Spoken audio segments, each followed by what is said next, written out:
Well, hello you guys. It has been a bit since I've been on here. Figured I'd come on and give you guys an update of what's been going on, where we've been, and why we've kind of been absent. I left off with getting the old Hickory animal shelter.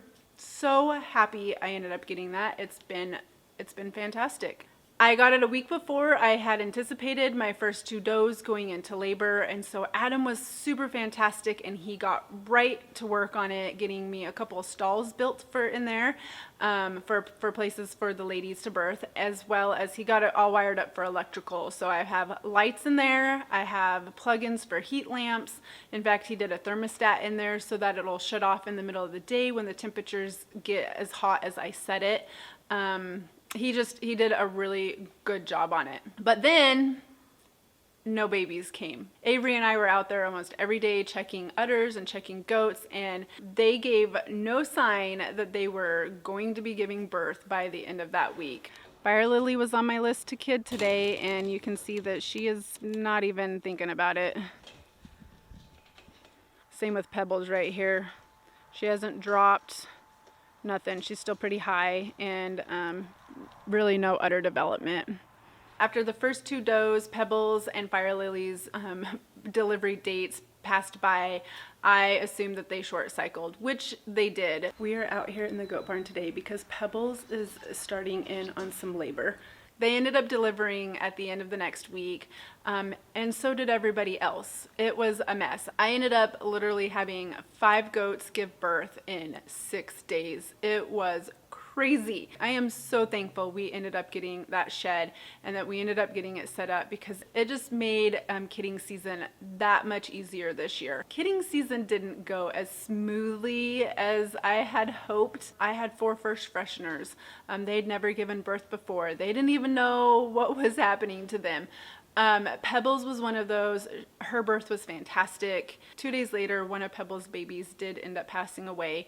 I believe to exposure. It had dipped down a little bit colder than we had anticipated, and he ended up getting pneumonia that he just couldn't get over. After that, we had Clara. This is her second time.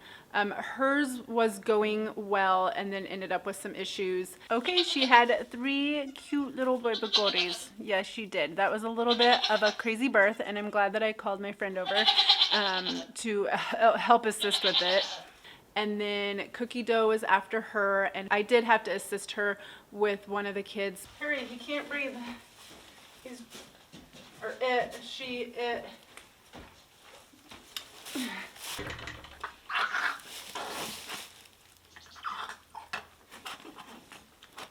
But in all, hers was a really easy birth as well. And then after that, we have the first fresheners, Moonstar and Fire Lily. And I'll just say their birth was a mess. It was just a mess. Well, you guys, this morning went out to go feed all the critters and found Moonstar and Fire Lily both had spit out kids within like the last half hour. And one was dead.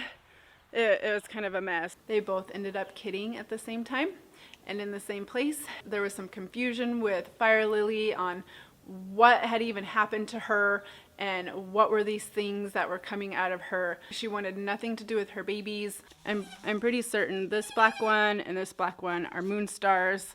And then this little buckskin boy is Fire Lily's. She is cleaning him and taking care of him, but we'll see. We'll see what happens. But thankfully, the story ends on a good note, and she is now a fantastic mother to one of her kids. So I'm thankful that all in all, it did have a good ending. Good job, Mama. We ended up with 10 kids so far, 5 bucklings and 5 doelings. Now, I still do have Clover, my Oberhausley, left to kid. She is about a week and a half out on her due date. I still have her kids to add to the mix. Hopefully everything goes good with her. This will be her second year having babies. When we've gone through kidding seasons in the past, I have done both dam raising and I have done both bottle raising. Typically what I've done in the past is I've let the mothers raise up their babies, and if they ended up having any more than 2, then I would pull those babies and we would bottle raise them. Last year I wanted to try pulling all the kids, milking the mamas, pasteurizing milk, and feeding back to the babies.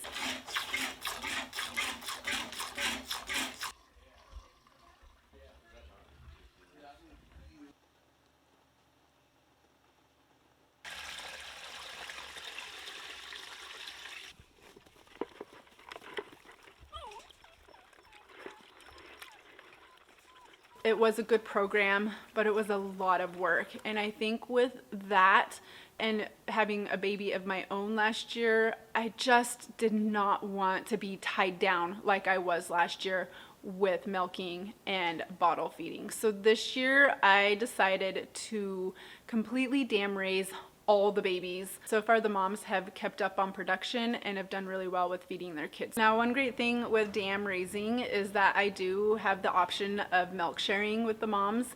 As the babies get older, when they're old enough, then I will be periodically splitting them off of their moms at night so I can milk in the morning.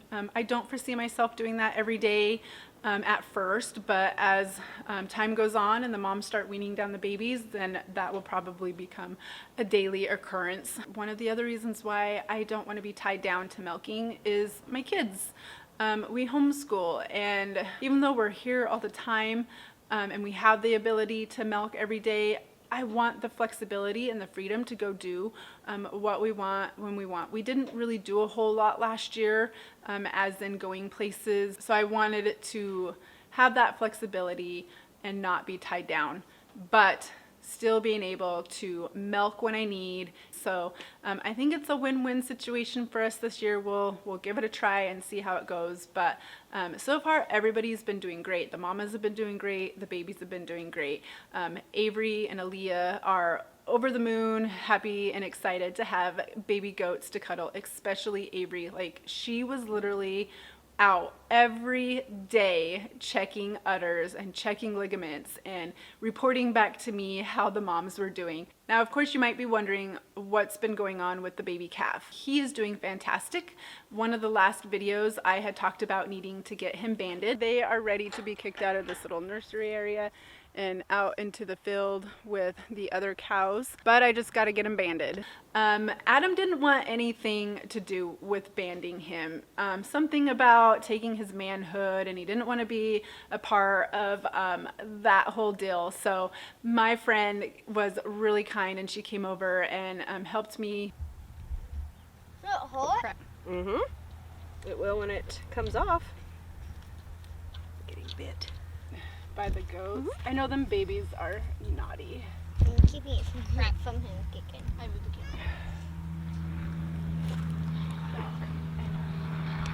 Rolling these things off are not. Whoop! Whoop! Did you get it? Yep. So we made sure to get, so you can see his little nipples right here, and we got as close as we could to that. So, and then there's both testicles in there. And he's good to go. He's ready to be free.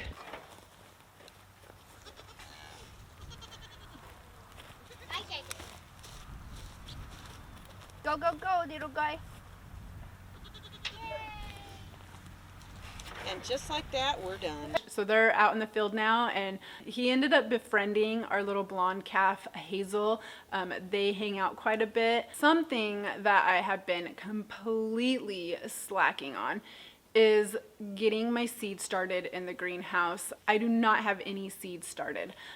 Feeling quite behind on that. Now, back in January, I ordered some seeds and they came in and I was so excited about them. I obviously know what is in this package because, well, I ordered the seeds, but it is still exciting to be able to get to open your seed packet for the first time. Can you guys see in there? You see all those beauties? But when we got sick, it was right around the time that I really should have been out starting those. And then I just kind of got into like a little honestly like a little mind funk, and I just didn't want to be out there. So I am a bit behind on that. I really should have started seeds about a month ago, but that is on my plate to get done. The chickens have been getting in the garden and digging back the wood chips from around my garden boxes. So I was out there the other night putting more wood chips in, getting that all filled in. I do need to amend a couple of my boxes. I've got some root veggies I need to get planted, and also some peas to get in the ground out there. But I had to get the garden cleaned up from the mess that the chickens had made, and the rabbit, I forgot. The rabbit made a pretty good tunnel through my raspberry box, out underneath it, and popped it up through the ground outside. So let's just say that chickens and rabbits are not conducive to gardens, but I already knew that. That's why it's fenced off.